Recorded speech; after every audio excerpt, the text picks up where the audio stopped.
നാട്ടുകാരെ, അസ്സലാമു അലൈക്കും. ഇവിടെ ഈ സദസ്സിൽ SDPIയുടെ പ്രവർത്തകന്മാർ മാത്രമല്ല ഉള്ളത്.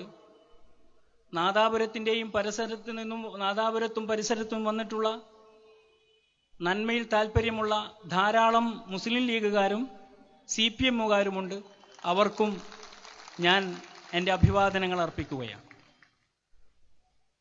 നാദാപുരത്തെ സംബന്ധിച്ച് പറയുമ്പോൾ എൻ്റെ ഒരു സുഹൃത്തായ ഒരു മാധ്യമപ്രവർത്തകൻ മുമ്പ് എന്നോട് ചോദിക്കുകയുണ്ടായി, RSSകാർ വാളെടുക്കുമ്പോഴും മുസ്ലിങ്ങൾ കൊല്ലപ്പെടുന്നു, CPMകാർ വാളെടുക്കുമ്പോഴും മുസ്ലിങ്ങൾ കൊല്ലപ്പെടുന്നു, ഇത് തമ്മിൽ എന്താണ് വ്യത്യാസം എന്ന് അദ്ദേഹം എന്നോട് ചോദിച്ചു.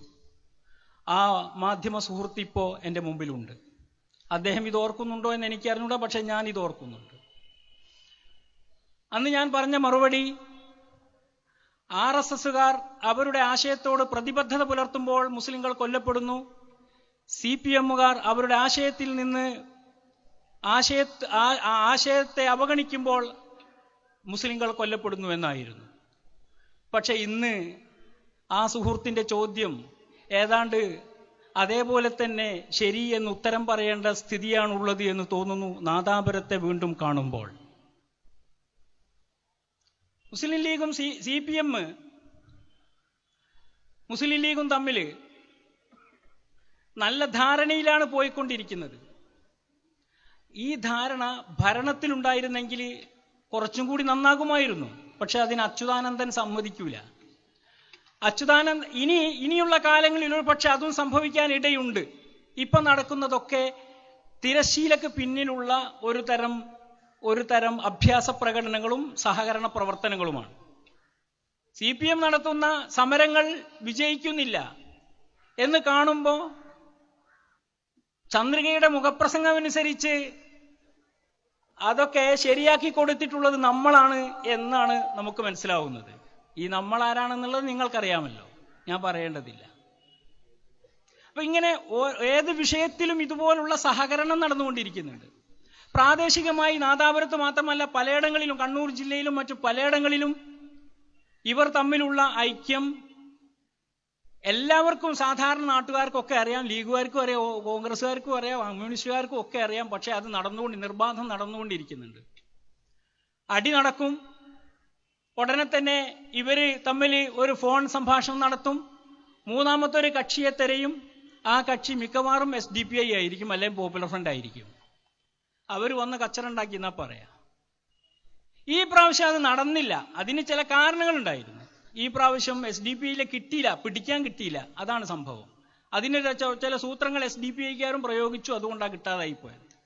അല്ലെങ്കിൽ അവരവിടെ വെച്ച് തന്നെ SDPIക്കാര് കാണിച്ചു കൊടുക്കാൻ അവർക്ക് സാധിക്കുമായിരുന്നു.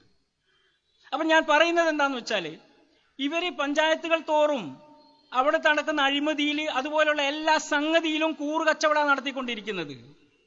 റോഡ് പണിയാണെങ്കിൽ കൂറുകച്ചവടമാണ്. എല്ലാവർക്കും വീതം കിട്ടിക്കൊണ്ടിരിക്കുന്നുണ്ട്. ഇങ്ങനെയുള്ള ഒരു സാഹചര്യം, ഒരു രാഷ്ട്രീയ വൈരത്തിന്റെ സാഹചര്യമാണ് കേരളത്തിൽ നടന്നുകൊണ്ടിരിക്കുന്നത് ഞാൻ പറയുന്നത്.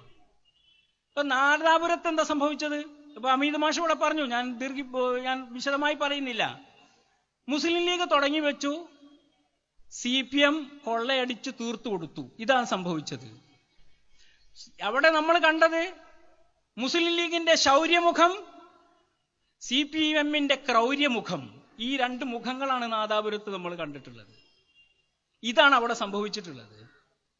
മുസ്ലിം ലീഗ് അത് എപ്പോഴും അങ്ങനെ തന്നെയാണ്. മുസ്ലിം ലീഗ് ഒന്ന് തുടങ്ങും, ഒന്നുകിൽ കണാരൻ അതിൽ അങ്ങോട്ട് പോകുമ്പോൾ ഒന്ന് തടഞ്ഞു നിർത്തിയിട്ട് എന്തെങ്കിലും ഒരു കാറിനൊരു കല്ലേറ് നടത്തും. അത്രേ സംഭവിക്കൂ. പക്ഷെ അതിനുശേഷം സംഭവിക്കുന്നത് എത്ര ജീവനാ പോകുന്നത്? ഇതിന്റെ നഷ്ടം ആർക്കാണ്? മുസ്ലിം സമുദായത്തിലെ ആളുകളെ ഒരു പ്രത്യേക വിഭാഗം എന്ന് അമീദ് മാഷ് പറഞ്ഞു. ഒരു പ്രത്യേക വിഭാഗം ഒന്നല്ല, മുസ്ലിം സമുദായത്തിലെ ആൾക്കാരെ തെരഞ്ഞു പിടിച്ചിട്ട് അതിൽ കോൺഗ്രസ്സുകാരുണ്ടാവും, മറ്റേ എല്ലാ പാർട്ടിക്കാരും ഉണ്ടാവും. അവരെ തെരഞ്ഞു പിടിച്ചിട്ട് കൊള്ളയടിക്കുന്ന ഒരു രീതി, അല്ലെങ്കിൽ കൊല്ലുന്ന രീതിയാണ് കഴിഞ്ഞ കാലങ്ങളിൽ ഉണ്ടായിരുന്നത്. ഇപ്പൊ അത് കുറച്ചുകൂടി ആസൂത്രിതമായി, ശാസ്ത്രീയ സോഷ്യലിസമാണല്ലോ കമ്മ്യൂണിസ്റ്റുകാരന്റെ ആശയം. അപ്പോ കുറച്ചും കൂടി ശാസ്ത്രീയമായി ഈ പ്രാവശ്യം നടന്നു, മറ്റൊരു വിധത്തിൽ നടന്നു എന്നേ ഉള്ളൂ. സംഭവം നടന്നു. ഉടനെ തന്നെ അങ്ങോട്ട് കടന്നു ചെല്ലുന്നു, വീടുകൾ തെരഞ്ഞു പിടിക്കുന്നു, കൊള്ളയടിക്കുന്നു, കൊണ്ടുപോകുന്നു. ആരത് മോഷ്ടിച്ചു എന്ന് അമീത് മാഷ് പറഞ്ഞതിനോട് എനിക്ക് യോജിപ്പില്ല. വെറുമൊരു കൊള്ളക്കാരനെ മോഷ്ടാവ് എന്ന് വിളിക്കാൻ പാടുണ്ടോ? അപ്പൊ ഈ കൊള്ളയടിയാണ് നടന്നിട്ടുള്ളത്. ഇത് നമ്മൾ മനസ്സിലാക്കണം. രാജ്യത്ത് ഈ കേരളത്തിൽ ഒരുപാട് രാഷ്ട്രീയ സംഘർഷങ്ങളും സംഘടനകളും നടക്കുന്നുണ്ട്. RSSകാരും CPM-കാരും തമ്മിൽ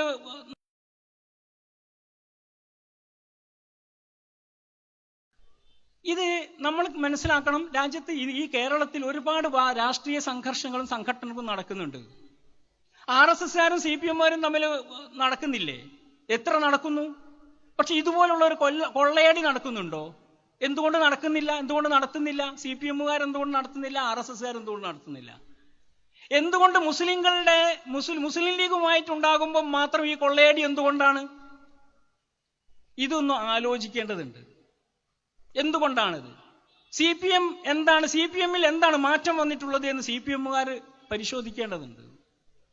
CPM കമ്മ്യൂണിസമാണ്. പക്ഷെ അവർ നടപ്പാക്കുന്നത് കമ്മ്യൂണലിസമാണ്. ഇത് മുമ്പേ സാധാരണ പറയാറുണ്ട്. പക്ഷെ അനുഭവത്തിന്റെ അടിസ്ഥാനത്തിലാണ് ഇപ്പോൾ നമ്മൾ അത് പറയുന്നത്. നമുക്കങ്ങനെ പറയണമെന്ന് ആഗ്രഹം ഇല്ലായിരുന്നു. CPM-നെ സംബന്ധിച്ച് അങ്ങനെ പറയണമെന്ന് ഒരു താല്പര്യവും ഇല്ലാത്ത പാർട്ടിയാണ് SDPI. കാരണം ഒരുപാട് മാറ്റങ്ങൾക്ക് കാരണക്കാരായിട്ടുള്ള കേരളത്തിലെ ഇന്ത്യ രാജ്യത്തും ഒരുപാട് മാറ്റങ്ങൾ ഉണ്ടാക്കുന്നതിന് കാരണക്കാരായിട്ടുള്ള നിമിത്തമായി നിന്നിട്ടുള്ള പാർട്ടിയാണ് CPM.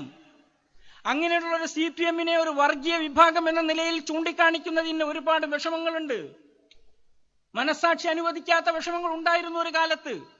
മറ്റു പലരും അങ്ങനെ പറഞ്ഞപ്പോ ഞങ്ങളെപ്പോലുള്ള ആളുകൾ അത് പറഞ്ഞിട്ടുണ്ടായിരുന്നില്ല. CPM-നെ സംബന്ധിച്ച് കമ്മ്യൂണൽ എന്ന് നമ്മൾ പറഞ്ഞിട്ടുണ്ടായിരുന്നില്ല. പക്ഷെ അങ്ങനെ പറയേണ്ട സാഹചര്യം വന്നു ചേർന്നിരിക്കുന്നു. നോർത്ത് ഇന്ത്യയിലെ RSSകാർ എന്താണോ ചെയ്യുന്നത് അത് തന്നെയാണ് മറ്റൊരു വിധത്തിൽ CPM-കാർ ഇവിടെ നടപ്പാക്കിക്കൊണ്ടിരിക്കുന്നത്. RSSകാർ ചെയ്യുന്നതിന് പക്ഷേ മറ്റൊരു രീതിയുണ്ട്. എന്ന് വെച്ചാൽ പിന്നെ ഭീവണ്ടി, അതുപോലെ മുറാദാബാദ്, ആഗ്ര, അലിഗർ തുടങ്ങിയുള്ള സ്ഥലങ്ങളിൽ മുസ്ലിങ്ങൾ ഇങ്ങനെ ചില വ്യവസായങ്ങളിൽ, ചില ഈ പൂട്ട് വ്യവസായം, അതുപോലെ തന്നെ പിച്ചള നിർമ്മാണത്തിനുള്ള സംഗതികൾ, ഇതിലൊക്കെ മുസ്ലിങ്ങളാണ് അവിടെ ഉള്ളത്. അവര് വളർന്നു വരുമ്പോ തുകൽ വ്യവസായം തുടങ്ങിയിട്ടുള്ള കാര്യങ്ങളിലൊക്കെ അവരാണ് തൊഴിലാളികളാണ് അധികവും.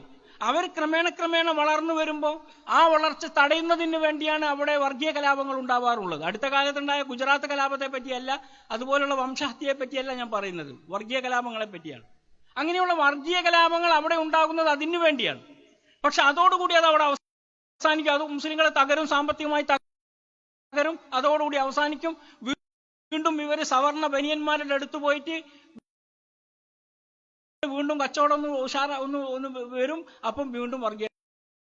അതുപോലെ തന്നെ ഇത്ര വ്യാപകമായ കൊള്ളയടിയോട്ടം നടക്കൂല. അതിനുള്ള സാഹചര്യം ഉണ്ടാവില്ല. അത്ര കൊള്ളയടിക്കാൻ ഉണ്ടാവുകയില്ല. അതുകൊണ്ടായിരിക്കണം. പക്ഷെ നാദാപുരത്ത് അതല്ല സംഭവിച്ചിട്ടുള്ളത്. വ്യാപകമായ കൊള്ളയടിയാണ്. ിലുള്ള കൊള്ളമല്ലാത്തതുമായ ഒരു രാഷ്ട്രീയ പരിജ്ഞാനം, രാഷ്ട്രീയ വിശകലനം ഈ വിഷയത്തിൽ ആവശ്യമായിട്ടുണ്ട്. CPM നടത്തണം, മറ്റുള്ളവരും നടത്തണം. കേരളത്തിൽ നടന്നത് വളരെ ഭീകരമായ തോതിലുള്ളതാണ് എന്ന് നമുക്ക് പത്രങ്ങളിൽ അധികം കിട്ടിയിട്ടില്ല. എങ്കിലും നമ്മൾ അവിടെ പോയി സഞ്ചരിച്ച് ആളുകളുമായിട്ട് സംസാരിച്ച ആളുകളിൽ നിന്ന് നമുക്ക് മനസ്സിലാക്കാൻ സാധിച്ചിട്ടുണ്ട്. ഇവിടെ എന്താ നടന്നത്? CPM എന്താ? CPM-നെ